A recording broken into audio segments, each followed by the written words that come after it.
Excella Education Study in USA assured scholarship. Contact 9881 నమస్కారం గురుగారు. శ్రీమాత్రే నమః.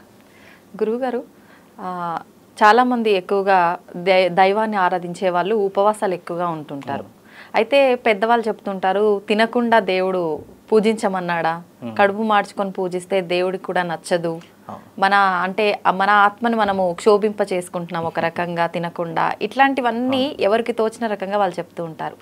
అయితే నమ్మే వాళ్ళు నమ్ముతుంటారు. ఈ విధంగా చూసుకుంటే శివరాత్రి అనగానే మనకు జాగారం, ఉపవాసం.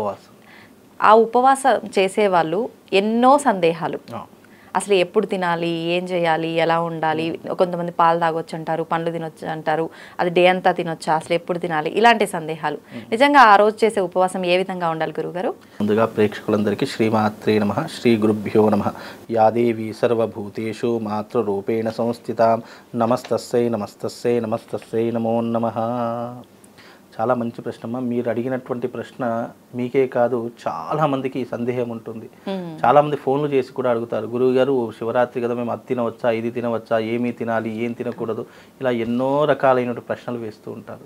నిజానికి ఉపవాసము అన్నదానికి అర్థం ఏమిటి అంటే భగవంతునికి దగ్గరగా ఉండి సేవ చేసుకునేటటువంటిదే ఉపవాసము అనేటటువంటి అర్థం. అది ఎప్పుడు సనాతన ధర్మము, వేదం ప్రకారం. కానీ మీరు అన్నట్టుగా భగవంతుని యొక్క పూజ చేసేటప్పుడు తినకుండా పూజ చేయమని చెప్పేసి శాస్త్రం నందు చెప్పలేదు. కాకపోతే భగవంతుని యొక్క పూజ చేసే సమయంలో నియమాలు కొన్ని చెప్పడం జరిగింది. ఆ నియమాలు ఏంటి అంటే గనక, మనం పూజ చేసే సమయంలో ఆవలింతలు తీసినా, లేదా అజాగ్రత్తతో మనం పూజ చేసినా, లేదా మనము ఎప్పుడూ కూడా మనస్సు ప్రశాంతంగా లేకుండా పూజ చేసినా, ఇవన్నీ కూడా దోషభూయితమైనటువంటివి అని అర్థము. అంటే మనిషికి పూజ చేసిన ఫలితం అనేటటువంటి శూన్యం, ఏమీ రాదు. ఎందుకు ఆ విషయం చెప్పారు అంటే, మనం కడుపు నిండా భోజనం చేసి పూజ చేసామనుకోండి, ఆటోమేటిక్గా ఆవలింతలు వచ్చేస్తూ ఉంటాయి, శరీరం సహకరించదు, ఎక్కువసేపు కూర్చోలేము. అలాగే మనము ఏదైనా చేద్దాము అని అనుకుంటే నిద్రలు వచ్చేస్తూ ఉంటాయి, కళ్ళు వాలిపోతూ ఉంటాయి, శరీరం మన ఆధీనంలో ఉండదు. ఎందుకంటే ఈ శరీరానికి కడుపు నిండా భోజనం ఇచ్చిన తర్వాత శరీరము కొద్దిసేపు రిలాక్సేషన్ కోరుకుంటుంది, కొద్దిసేపు విశ్రాంతి తీసుకోవాలని కోరుకుంటుంది. ఆ పూజ చేసే సమయంలో మనకు అవి చెయ్యలేము. కాబట్టి పూజ చేసే సమయంలో ఆహార పద్ధతులు ఎందుకు పెట్టారంటే, ఆహార నియమాల వల్లనే మనిషి యొక్క కామ, క్రోధ, లోభ, మోహ, మదమాత్సర్యాదులు అనేటట్టు పెరిగిపోతాయి. ఎప్పుడూ కూడా ఒకదానితో ఒకటి సంబంధం అనేటటువంటి కార్యకారణ సంబంధం లేకుండా సృష్టిలో ఏదీ లేదు. మనం తీసుకునే ఒక్కొక్క ఆహార పదార్థంలో మన మైండ్ని కంట్రోల్ చేసేటటువంటివి, మన శరీరాన్ని కంట్రోల్ చేసేటటువంటివి, మన ఆలోచనలు కంట్రోల్ చేసేటటువంటివి ఎన్నో రకాల పదార్థాలు ఆహార పదార్థాల్లోనే ఉన్నాయి. అందుకే పూజ చేసే సమయంలో ఉల్లిపాయలు తినకూడదు, అల్లం తినకూడదు, అలాగే కొన్ని నాన్ వెజ్ లాంటి పదార్థాలు తినకూడదు. అలా తిన్నారు అని అంటే గనక అది ఎన్నో రకాలైనటువంటి దోషాలకు కారణమవుతుంది. లేదు భగవంతుడు కోపగించుకుంటాడు. ఇలా ఏదో ఒక సందర్భంలో ఏదో ఒక అంశాన్ని మనం చెప్తూ ఉంటాం. కానీ ఉపవాసానికి ఉన్నటువంటి నియమం ఏంటి అంటే, పూజ చేసే సమయంలో, లేదా ఈరోజు పూజ చేస్తున్నాం దానికి కనీసం ఒక 3 గంటల బిఫోర్, అంటే 3 గంటల ముందు నుంచే ఆహారం తీసుకోకూడదు. ఎందుకంటే మనం ఏ ఆహారం తీసుకున్నా మినిమం 3-4 గంటల్లో అది జీర్ణమైపోతుంది. జీర్ణమైపోయిన తర్వాత మళ్ళీ ఆకలి వేస్తుంది. కనుక మనం పూజ చేసే సమయంలో ఎందుకు మన భోజనం లాంటివి ఎందుకు చేయకూడదు అని అంటే, మనము చేసే తప్పులు ఇలాంటివి వస్తూ ఉంటాయి కాబట్టి భోజనం చేయకూడదని శాస్త్రం పెట్టినటువంటి ఒక నియమమే తప్ప, అలాగని చెప్పేసి మనం ఏమీ తినకుండా మనం పూజ చేసామనుకోండి శరీరం సహకరించదు. ఇప్పుడు ఉన్నటువంటి ఈ జనరేషన్లో బీపీలు, షుగర్లు, థైరాయిడ్లు, ఎన్నో రకాలైనటువంటి మనిషికి రోగాలు వచ్చేస్తూ ఉన్నాయి. కాబట్టి తీసుకుంటే ఒకవేళ సాత్వికమైనటువంటి ఆహారం తీసుకోవాలి. సాత్వికం అంటే ఏంటి? మీరు అన్నట్టుగా పాలు, పళ్ళు ఇలాంటివి మాత్రమే తీసుకోవాలి. ఇక మరీ బీపీలు, షుగర్లు ఇవి ఉన్నటువంటి వాళ్ళు స్వల్పంగా అల్పాహారం చేయవచ్చు, కానీ అన్న పదార్థాలు ముట్టకూడదు. అల్పాహారం అంటే అది కూడా మన శరీరం నిలబడేటంత శక్తి కోసం తీసుకోవాలి. ఏదైనా పూజ చేయాలంటే మనకు కూడా శక్తి కావాలి. శక్తి లేకుండా మనం కూడా ఏం చేయలేం. కాబట్టి మన శరీరం సహకరిస్తుంది అంటే పూర్తిగా ఉపవాసం ఉంటే చాలా మంచిది. శరీరం సహకరించలేదు, అయ్యో నేను కనీసం ఏ పదార్థం తీసుకోకుండా నా శరీరం సహకరించలేదంటే మీరు అన్నట్టుగా పాలు, పళ్ళు, పలహారాలు లాంటివి ఏదైనా అది కూడా స్వల్పంగా తినాలి. కడుపు నిండా తిన్నామనుకోండి ఉపవాసానికి అర్థం లేదు. మన శరీరం నిలబడేంత మాత్రమే మనం ఆహార పదార్థం తీసుకోవాలి. అలా తీసుకుంటే దోషమేమీ లేదు అనేటటువంటిదే నియమం తప్ప ఇక్కడ ఇక్కడ తిని చేసావా తినకుండా చేసావా అనేటటువంటిది భగవంతుడికి నియమం కాదు, మన శరీరానికి నియమము. ఎందుకంటే ఒక పూజ చేస్తున్నాము, మనం ఒక దైవాన్ని ఆరాధన చేస్తున్నామంటే దాంట్లో భక్తితో పాటు నియమనిష్టలు ఉండాలి. దానికి సంబంధించినటువంటి సూచనలు ఏవైతే పెద్దవాళ్ళు చెప్పారో ఆ సూచనలు పాటించాలి. అలా పాటిస్తేనే ఉపవాసానికి ఒక అర్థము, పరమార్థము. ఉప అంటే దగ్గరగా, వాసము అంటే ఉండడము అని మనకు వేదాలలో చెప్పినటువంటి ఒక అర్థము. అంటే భగవంతునికి దగ్గరగా ఉండి నువ్వు సేవ చేసుకొని నువ్వు ధ్యానం చేసుకోవడానికి ఉపవాసము అనే ఒక పేరు పెట్టారు తప్ప ఇక్కడ ఉపవాసము అంటే తినకుండా చేయవలసినటువంటిది అని అర్థం కాదు.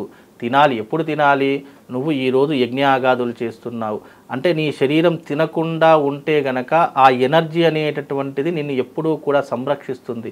అందుకే మనం వారములో ఒకరోజు ఎందుకు ఉపవాసం ఉండాలి అంటే ఉపవాస దీక్ష వల్ల రోగ నిరోధక శక్తులు అనేటటువంటివి శరీరంలో పెరుగుతాయి. సైంటిఫిక్గా రీజన్గా కూడా ప్రూవ్ అయినటువంటి విషయము. మనము వారం రోజులంతా నానా గడ్డి నానా చెత్త తింటూనే ఉంటాము. కనీసం వారంలో ఒక రోజైనా ఎందుకు ఉపవాసం ఉంటామంటే రోగ నిరోధక శక్తి పెరగాలి, మన శరీరంలో ఉన్నటువంటి మలిన పదార్థాలంతా వెళ్ళిపోవాలి, మన శరీరంలో ఉన్నటువంటి కొవ్వు పదార్థాలు, మలిన పదార్థాలు, రోగాది క్రతువులు అన్నీ కూడా వెళ్ళిపోవడానికి ఉపవాసం అనేటటువంటి ఒక పేరు మనం పెట్టుకున్నాము. అంతే తప్ప ఇక్కడ తిని చేసామా తినకుండా చేసామా, భగవంతునికి అంటూ కొన్ని నియమాలు ఏర్పరిచారు. ఆ నియమాల పూర్వకంగా మనము ఉపవాసం చేస్తే మంచిది. ఇప్పుడు శివరాత్రి వచ్చింది, చక్కగా శివరాత్రి రోజు వృద్ధులంతా ఉపవాసం ఉండాలంటే ఎవరి వల్ల కాదు.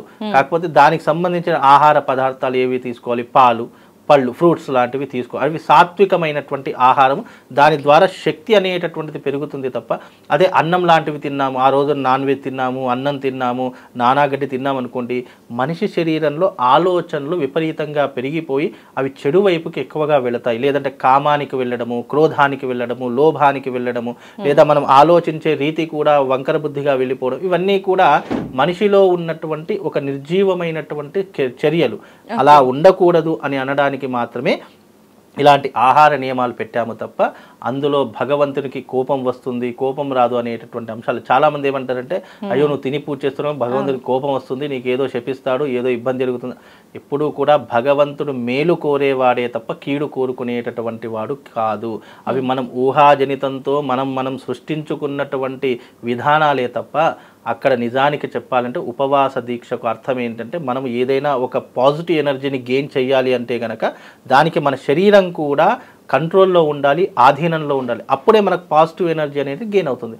అలా కాకుండా మీరు అన్నట్టుగా అన్నీ తిని పూజ చేసామనుకోండి, శరీరం దేనికి పనికి రాకుండా పోతుంది, నిద్రావస్థలో వెళ్ళిపోతాము, లేదా ఆలోచనలు ఎక్కడికెక్కడికో వెళ్ళిపోతాయి.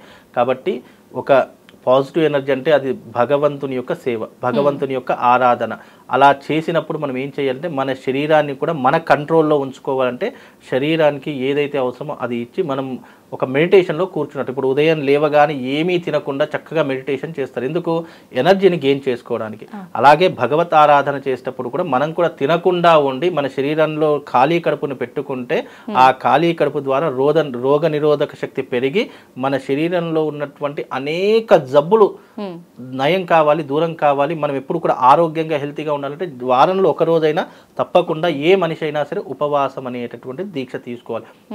అలా తీసుకుంటే ఎలాంటి రోగాలు రావు, ఎలాంటి ఇబ్బందులు రావు, ఎలాంటి మలబద్ధకాలు కూడా రాకుండా మన శరీరం ఎప్పుడు కూడా నిటారుగా ఉంటుంది.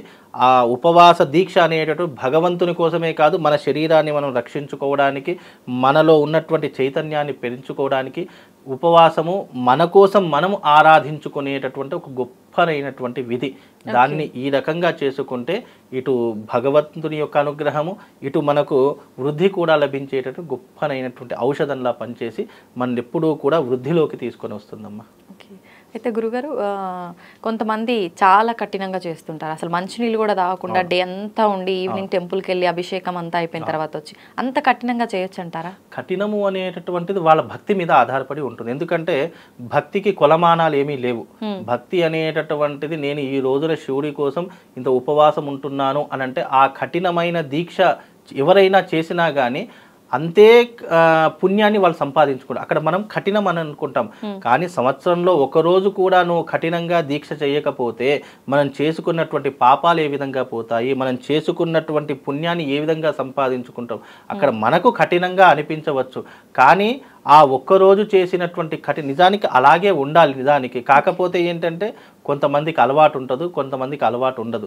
కఠినము అంటే అర్థం మీరు అన్నట్టుగా నిజానికి శివరాత్రి రోజు పచ్చి మంచినీళ్ళు కూడా ముట్టరు. అలాంటి వాళ్ళు కూడా చాలామంది ఉంటారు. అలా ఉన్నప్పుడు మనము ఎంత కఠినంగా ఉంటామో మన జీవిత పరిమార్థం కూడా అంత చైతన్యవంతంగా ఉంటుంది. చైతన్యాన్ని పొందాలంటే కఠినం తప్పదు. ఇప్పుడు అప్పట్లో యోగులు, మునులు, ఋషులు కొన్ని సంవత్సరాల పాటు తపస్సు చేసేటటువంటి వాళ్ళు. అలా సంవత్సరాల పాటు తపస్సు చేసే యోగ సాధనకు వెళ్ళి చక్కగా భగవంతుని సాక్షాత్కారాన్ని పొందారు కదా. అంటే ఎక్కడనైతే కఠినమైనటువంటి జీవిత ప్రమాణికం ఉంటుందో అక్కడ అంతే రకమైనటువంటి పుణ్యాన్ని కూడా మనం సంపాదించుకోగలుగుతాము అని చెప్పడానికి ఉదాహరణే ఇలాంటి దీక్షలు, ఇలాంటి ఉపవాసాలు. కనుక కఠినంగా అనేటటువంటిది ఇప్పుడు కలియుగంలో అది సాధ్యపడదు. కాబట్టి అప్పట్లో ఉన్నటువంటి వారు గొప్ప గొప్ప వ్యక్తులు కాబట్టి వాళ్ళకి సాధ్యపడింది. ఇప్పుడు మీరు అన్నట్టుగా అంత కఠినంగా పాటించేవారు ఎవరూ లేరు. ఒకవేళ ఉన్నా శరీరం సహకరించదు కదా. నువ్వు ప్రొద్దున నుంచి పచ్చి మంచినీళ్ళు కూడా ముట్టుకోకుండా ఉన్నావంటే శరీరం అంతా కూలిపోతుంది, డిహైడ్రేషన్ అవుతుంది, మనసు ఆలోచనలు పని చేయకుండా వెళ్తాయి. అంత కఠినమైనటువంటి నియమం కలియుగంలో అవసరం లేదు. శరీరం నిలబడడానికి నీళ్ళో ఇంత పాలో పళ్ళో ఏదో ఒకటి తీసుకుంటే అది ఉపవాస దీక్షతోటే సమానం అవుతుంది తప్ప అందులో దోషం ఏం లేదు.